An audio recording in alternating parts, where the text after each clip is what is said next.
Hello, and welcome to the Simply Business Interview Podcast, a podcast created by business owners for business owners. I am your host, John Jennings. And I believe that most business owners are working way too hard for much too little. And one of our issues is that we overcomplexify things. I believe the answers are almost always within us or within our reach. I like to say that I'm a simple man with simple ideas. So welcome to Simply Business. All right, today we are joined by Katie Hutchinson, the founder and CEO of KHIT Consulting. And in full disclosure, Katie and I have known each other a long time. She's been a client, and I love their story. I think it's a great story to share. And so we're going to spend a few minutes today learning about how they came about and what they do. So let's start. Katie, just introduce yourself and tell a little bit about KHIT Consulting. Well, thank you so much for having me, John. Like you said, I'm Katie Hutchinson, KHIT Consulting. We just celebrated our 5-year anniversary in February.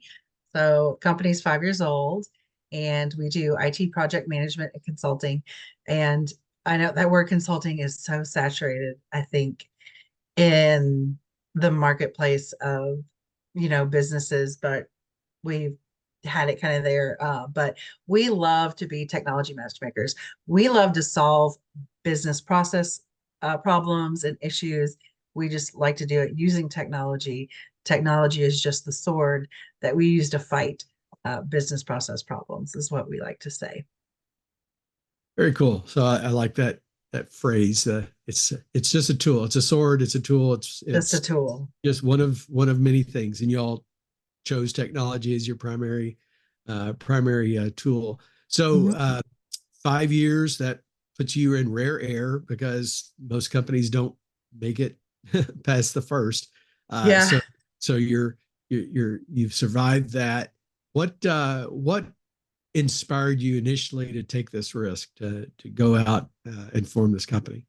I really wanted a place where I could be myself, and I really feel strongly about failure.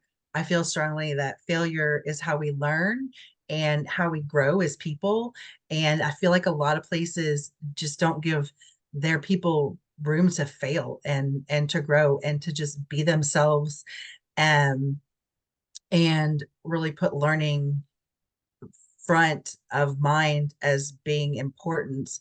And that's why I wanted to start this. And there are 8 of us at KHIT, and that's one of the things, like we celebrate failure. And I won't say that it's foolproof. There are still people on my staff that are afraid to fail, and I have to remind them, like, that's okay. That's how we learn. But that's really why I want to start it. I wanted a place where I really wanted people to be themselves and to feel like they didn't have to wear a mask at work, and to just find a place where you fit in, but also stretch yourself. And I think there's a medium, a happy medium there, that takes a group of people that's really special to be able to find that place.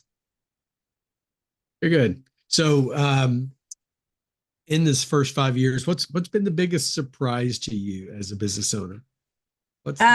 People always say, gosh, I wish I was my own boss. I wouldn't have to answer to anybody. You literally answer to everyone.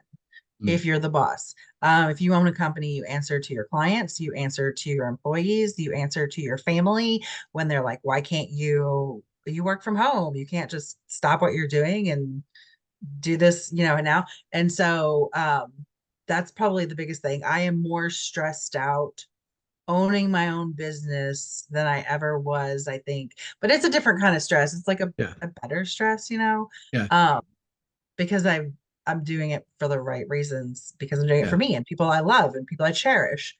But that's probably the biggest thing. If you're your own boss, you answer to more people than you do if you work for someone.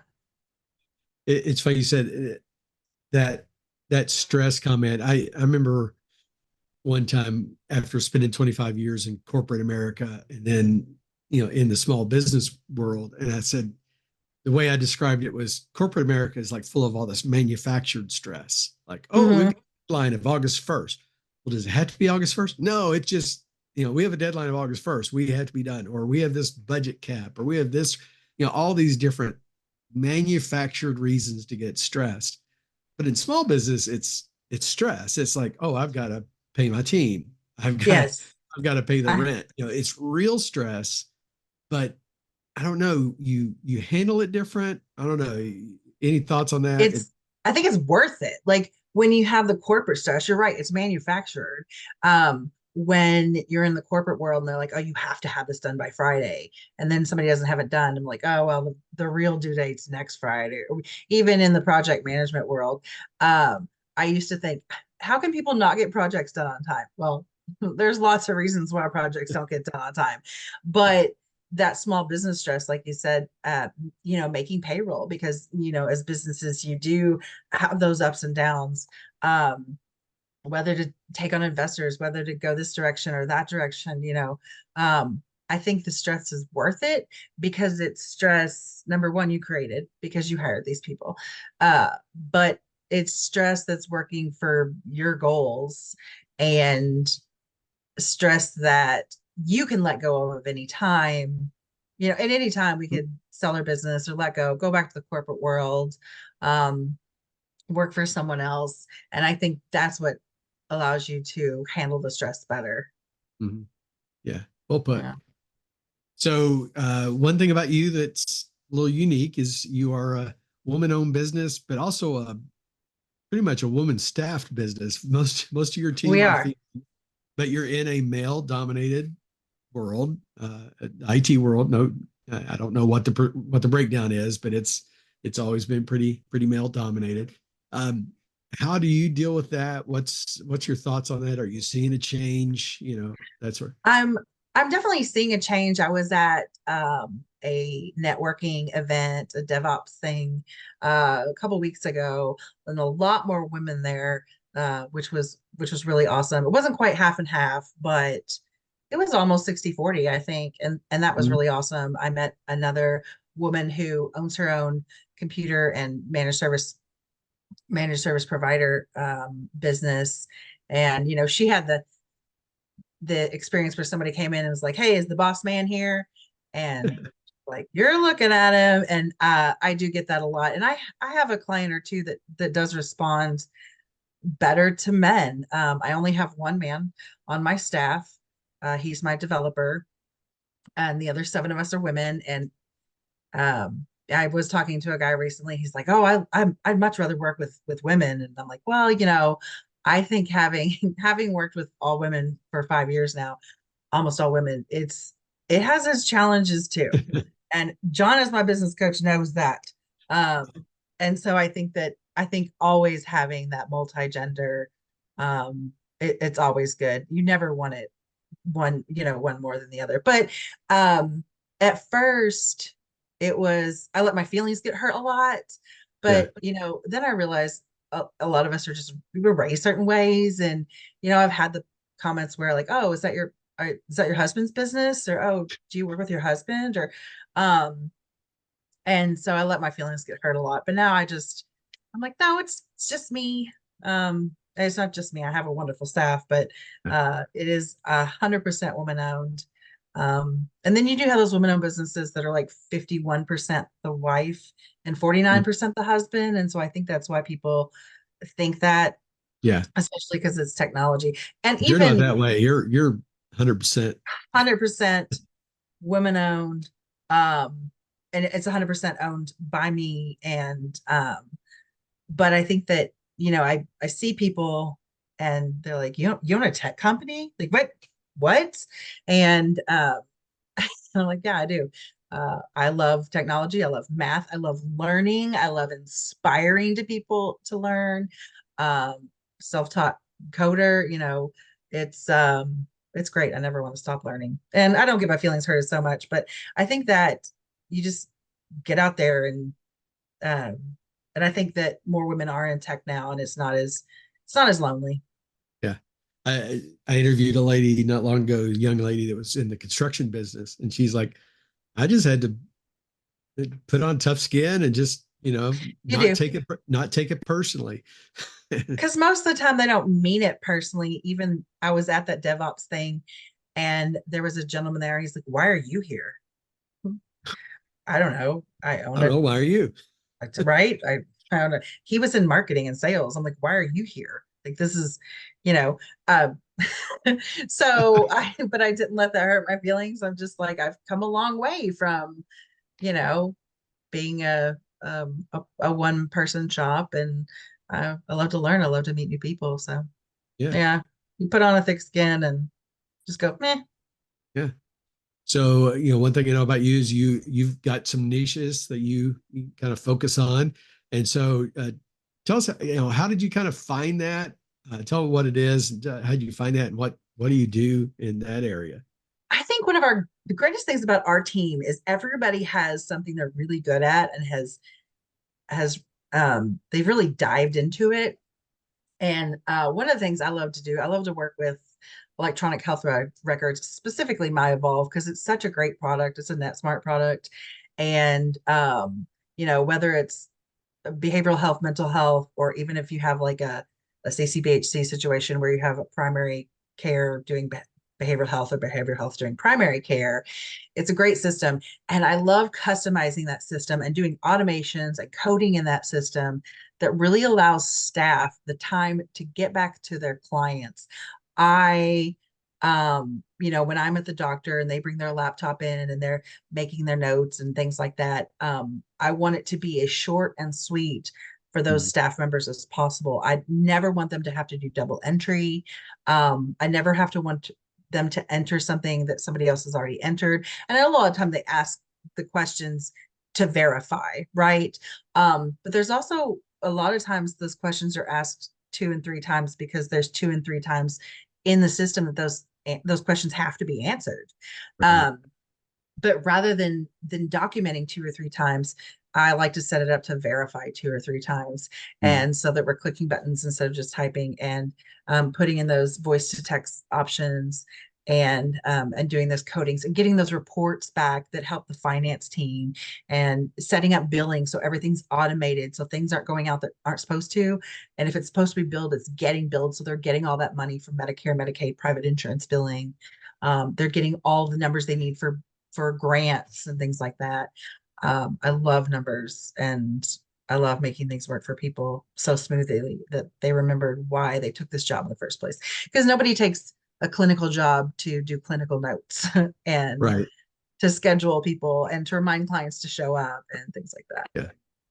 Yeah. And behavioral health is a area of medical profession that is struggling in a lot of ways, financially, Yeah. staffing, everything, right? And a lot of the financial struggle is, we have a client that bills Medicaid but doesn't bill Medicare, but they have um, an entire older adult program where a lot of them are on Medicare. And so we help them, but we actually help them apply for Medicare to get so that they could bill Medicare and get that reimbursement for all the work they've doing with those older adults. Same for veterans, things like that. Making sure that they're getting the money to support those people that need so much support. Good. It's a great work you got there. Any, uh, I guess, niches that are coming out? Are you seeing growth or potential in some areas that you're really excited about in the future?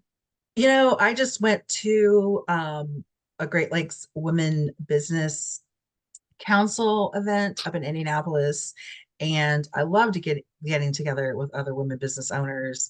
That I met a woman named Hannah.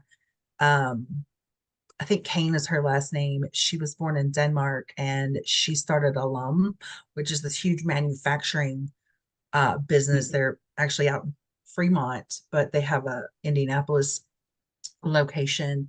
And the whole conference was about AI Hmm. and the whole artificial intelligence. And we do a lot of robotic process automation. And there's a fine line between that and artificial intelligence, and that's that complexity of the task, right?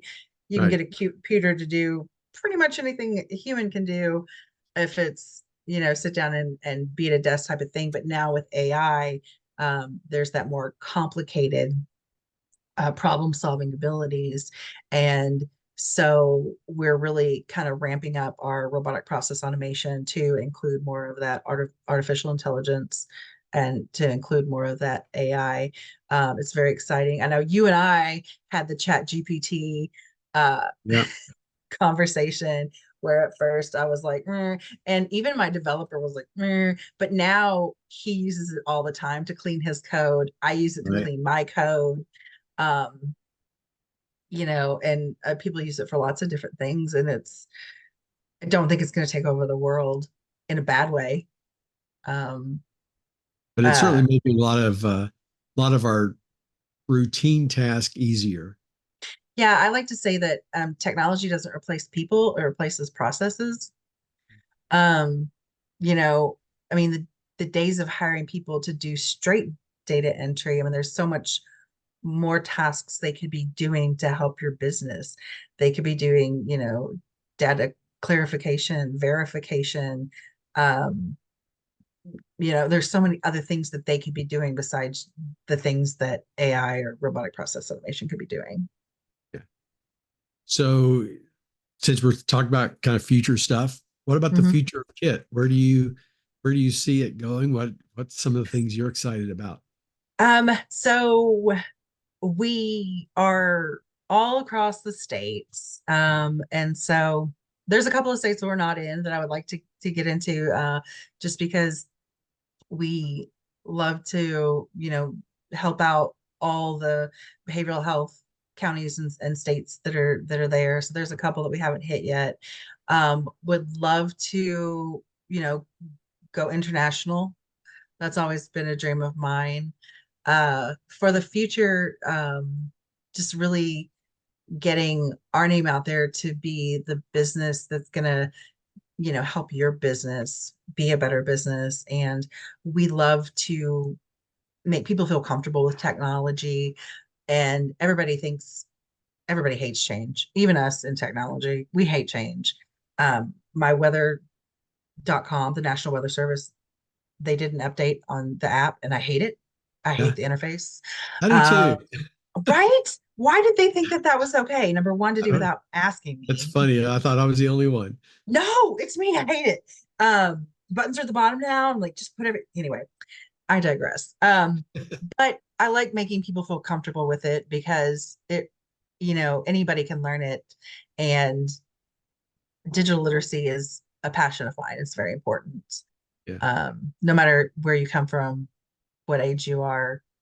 And we have a great director of education and client engagement that is a great trainer, and she really helps people feel comfortable with technology. So we love to do that too.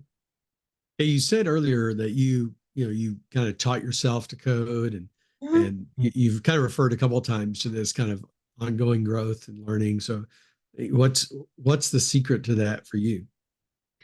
Um, Nobody, when I ask people to do it and they don't do it fast enough, or they tell me no, it can't be done.